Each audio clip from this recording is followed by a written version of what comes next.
So let us see some more problems based on circles. First question देखिए, NCERT से लिया एक question मैंने. From a point Q, the length of the tangent to a circle is 24 centimeter and the distance of Q from the center is 25 centimeter. The radius of the circle. क्या कह रहा है question देखिए, कह रहा है हमारे पास एक सर्कल है और फ्रॉम अ पॉइंट Q, इस पॉइंट Q से मान लो पॉइंट Q इधर है. The length of tangent to a circle is 24. अगर आप इस सर्कल पर टेंजेंट ड्रॉ करोगे तो कह रहा लेंथ ऑफ टेंजेंट कितना है 24 centimetre and distance of Q from the centre, और इस पॉइंट Q का सेंटर से जो डिस्टेंस है ये कितना गिवन है आपको 25 सेंटीमीटर. क्लियर. तो आपसे कह रहा है रेडियस ऑफ सर्कल क्या होगा. तो आपको पता है सेंटर से अगर हम टेंजेंट को मीट कराएं तो एंगल कितने डिग्री का होता है 90. तो पाइथागोरस थ्योरम अप्लाई कर दो. रेडियस आर है तो आप ये कह सकते हो कि 90 का opposite side 25 square equal to हो जाएगा 24 square plus R square.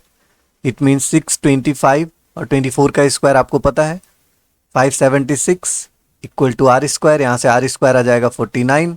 So are की वैल्यू कितनी आएगी 7 सेंटीमीटर. यही आंसर है इसका. फर्स्ट ऑप्शन करेक्ट होगा. क्लियर. नेक्स्ट क्वेश्चन देखिए. In the figure TP and TQ are two tangents to a circle with center O. Show that POQ is 110 degree. Then find angle PTQ. आपको ये वाला angle पता करना है. आपको पता है सेंटर से अगर टेंजेंट को हम लोग मीट कराएं तो 90 डिग्री, ये वाला भी एंगल 90 डिग्री. और आप ये देख पा रहे होंगे POQT एक क्वाड्रिलेटरल है और क्वाड्रिलेटरल के चारों एंगल्स का सम कितना होता है 360. इसमें से दो एंगल का सम 180 हो चुका है.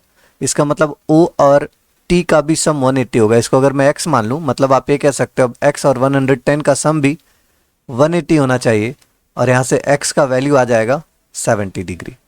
क्लियर. तो सेकंड क्वेश्चन का आंसर हो जाएगा 70 डिग्री. थर्ड देखिए. If tangents PA and PB from a point P to a circle with centre O are inclined each other at an angle of 80 degree then angle POA. Same question है second की तरह. कह रहा है आपके पास कोई circle है, point P से दो टेंजेंट है, एक टेंजेंट PA, दूसरा टेंजेंट है PB. तो ये लो PA और PB. अब आपके क्वेश्चन में क्या कह रहा है, सेंटर इसका O है. चलो सेंटर O बना लिया. इन दोनों के बीच का एंगल है 80 डिग्री. दोनों टेंजेंट एक दूसरे से 80 डिग्री पर इंक्लाइंड है. तो आपसे कह रहा POA क्या होगा. POA तो पहले तो हम लोग इस टेंजेंट को मीट करा देते हैं. अब अगर मैं इससे इसको ज्वाइन करा दूं, P से O को ज्वाइन करा दूं, तो हम लोग ये बात जानते हैं, ऑलरेडी थ्योरम में पढ़ चुके हैं कि ट्रायंगल POA और POB ये दोनों कॉन्ग्रुएंट होंगे. और CPCT से आप कह सकते हो कि ये जो ऊपर वाला एंगल है इतना सा, ये वाला एंगल ये कितना हो जाएगा आधा हो जाएगा. अगर पूरा 80 है तो आधा कितना हो जाएगा 40 डिग्री. ट्रायंगल POA की बात कर रहे हैं हम लोग अब. तो ट्रायंगल POA में ये वाला एंगल हो गया 40 डिग्री. और आपको पता है अगर सेंटर से टेंजेंट को मीट कराएंगे तो एंगल 90 का होगा. तो बस एंगल सम प्रॉपर्टी से ये वाला एंगल आप निकाल सकते हैं. यही पूछ रहा था आपसे POA कितना होगा. तो 90 40 मतलब ये एंगल बच जाएगा आपके पास कितना degree 50 degree. First option correct होगा. क्लियर. आगे बढ़ते हैं अब हम लोग. क्वेश्चन नंबर 4 देखिए. Prove that tangents drawn at the end points of a diameter of a circle are parallel. तो अगर कह रहा है क्वेश्चन, एक सेकेंड हम लिख सर्कल बना लेते हैं एक. ओके. अब कह रहा prove that tangents drawn at the ends of diameter of a circle are parallel. तो अगर किसी सर्कल के डायमीटर के एंड पर हम लोग टेंजेंट ड्रॉ करें, एक मान लो एंड A है और ये दूसरा एंड B है और ये डायमीटर है मतलब यहाँ पे कहीं सेंटर होगा. तो दोनों एंड पॉइंट पर हम लोग टेंजेंट ड्रॉ कर ले रहे हैं.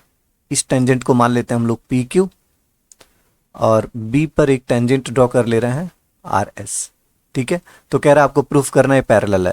आपको एक बात तो पता होगा कि अगर सेंटर से टेंजेंट को ज्वाइन कराओगे तो पॉइंट ऑफ कांटेक्ट पे 90 डिग्री, यहाँ भी 90 डिग्री होगा. तो मतलब आप ये कह सकते हो कि sir angle OAP equal to कितना हुआ 90 डिग्री और एंगल OBP ये भी कितने डिग्री का होगा 90 डिग्री है ना. क्योंकि angle between tangent and radius मतलब टेंजेंट के पॉइंट ऑफ कांटेक्ट और रेडियस के बीच का एंगल 90 डिग्री होता है. ये बात आप मेंशन कर सकते हो. Angle between radius and point of contact. Clear. अभी दोनों 90 हो गए. अच्छा अब आप बताओ ये दोनों एंगल कैसे एंगल हो गए, दो लाइन के बीच में ये जो एंगल ए और बी है इनको हम बोलेंगे को इंटीरियर एंगल।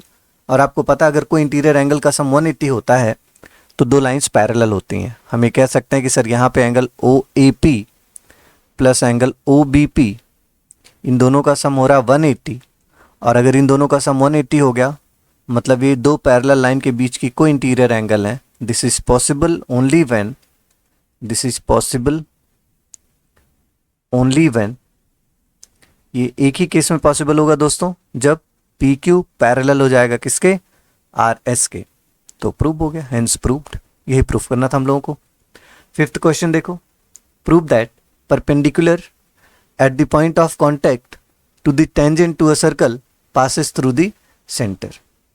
ओके, तो इस क्वेश्चन में आपसे कह रहा है कि अगर हमारे पास कोई सर्कल है, क्वेश्चन नंबर 5 कर रहे हैं दोस्तों हम लोग, और इस सर्कल का एक टेंजेंट है, मान लो ये टेंजेंट हो गया, ठीक है। अब कह रहा है कि prove that perpendicular at the point of contact of to a tangent to a circle passes through the centre. मान लो यहां से हमने परपेंडिकुलर ड्रॉ किया तो एंगल 90 का होगा, और यहाँ पे पॉइंट ऑफ कॉन्टैक्ट को P मान लेते हैं, इस पॉइंट को Q मान लेते हैं, और टेंजेंट का नाम AB रख दिया। अब आपको पता है QPB गिवन है, एंगल QPB 90 डिग्री है, और अगर मैं यहाँ पे सेंटर बनाऊं O तो एंगल OPB भी कितने डिग्री का होगा, 90 डिग्री का। लेकिन एंगल OPB 90 कब हो सकता है, मतलब मैंने तो अभी मान लीजिए थोड़ी देर के लिए O को कोई पॉइंट माना, तो एंगल OPB भी 90 है और एंगल QPB भी 90 है। ये कब पॉसिबल है, दिस इज पॉसिबल, यही सेम लाइन लिख देंगे आप लोग, this is possible only when O is centre of circle. O is centre of circle, तभी ऐसा हो सकता है कि OPB 90 हो। तो आपको प्रूफ करने को बोला था पासेस थ्रू सेंटर, तो वो अगर सेंटर है तो ऑब्वियस बात है सेंटर से पास हो रहा है, क्लियर, हेंस प्रूव्ड। तो ये दो क्वेश्चन थे, काफी इजी, आपको थियरम याद दिला दी इन दोनों ने। आगे बढ़ते हैं और नेक्स्ट क्वेश्चन देखते हैं। क्वेश्चन नंबर 6 देखिए क्या कह रहा है, the length of A tangent from a point at a distance 5 centimetre from the centre of the circle is 4 centimetre, find radius of circle. क्या कह रहा है क्वेश्चन, कह रहा हमारे पास एक सर्कल है, ये लो सर्कल बना लिया हम लोगों ने। उसके बाद फिर कह रहा है कि the length of tangent from a point A, मान लो पॉइंट ए इधर है, at a distance 5 centimetre from the centre, centre से ये पॉइंट 5 सेंटीमीटर के डिस्टेंस पर है, मान लो यहाँ पर 5 सेंटीमीटर के डिस्टेंस पर है, of a circle is 4 centimetre, और इस टेंजेंट का जो लेंथ है वो भी आपको गिवन है, कितना, 4 सेंटीमीटर। तो आपसे कह रहा है रेडियस ऑफ सर्कल क्या होगा, तो सेंटर से अगर हम लोग पॉइंट ऑफ कॉन्टैक्ट को ज्वाइन कराएंगे तो 90 डिग्री। तो आप देख सकते हैं यहाँ पे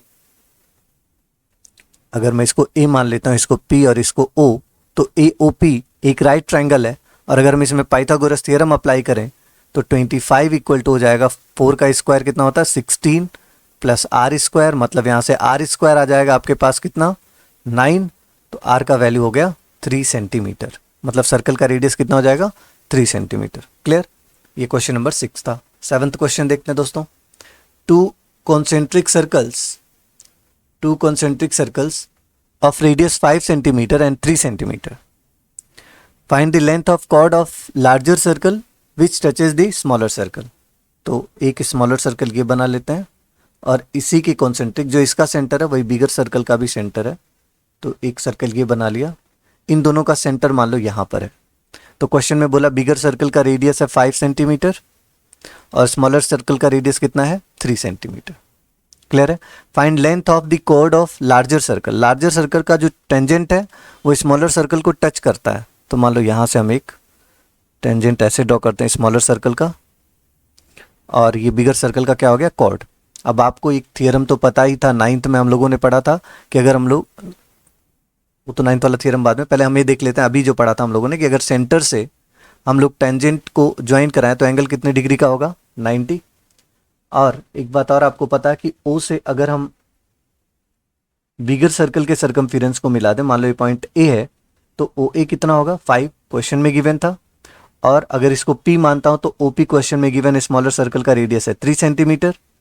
तो ट्रायंगल OAP एक राइट ट्रायंगल बना, ये ट्रायंगल OAP दोस्तों देख सकते हो आप लोग राइट ट्रायंगल बना। तो इस राइट ट्रायंगल में पाइथागोरस थ्योरम अगर हम अप्लाई करें 5 3, तो ए पी का लेंथ बाई पाइथागोरस थ्योरम कितना आ जाएगा, मैं डायरेक्टली लिख दे रहा हूँ 4 सेंटीमीटर, आप पता कर सकते हो। ए पी का लेंथ आ जाएगा 4 सेंटीमीटर। हाँ, अब मैं 9th का थ्योरम आपको बोल रहा था। 9th का थ्योरम था कि अगर सेंटर से आप कॉर्ड को ज्वाइन कराओ, सेंटर से अगर आप कॉर्ड को ज्वाइन कराओ, किसी सर्कल के सेंटर से अगर आप कॉर्ड को ज्वाइन कराओगे, तो ये जो अगर परपेंडिकुलर ड्रॉ कर रहे हो, सेंटर से कॉर्ड पर परपेंडिकुलर ड्रॉ कर रहे हो, तो कॉर्ड 2 इक्वल पार्ट में डिवाइड हो जाता है। ये थ्योरम था।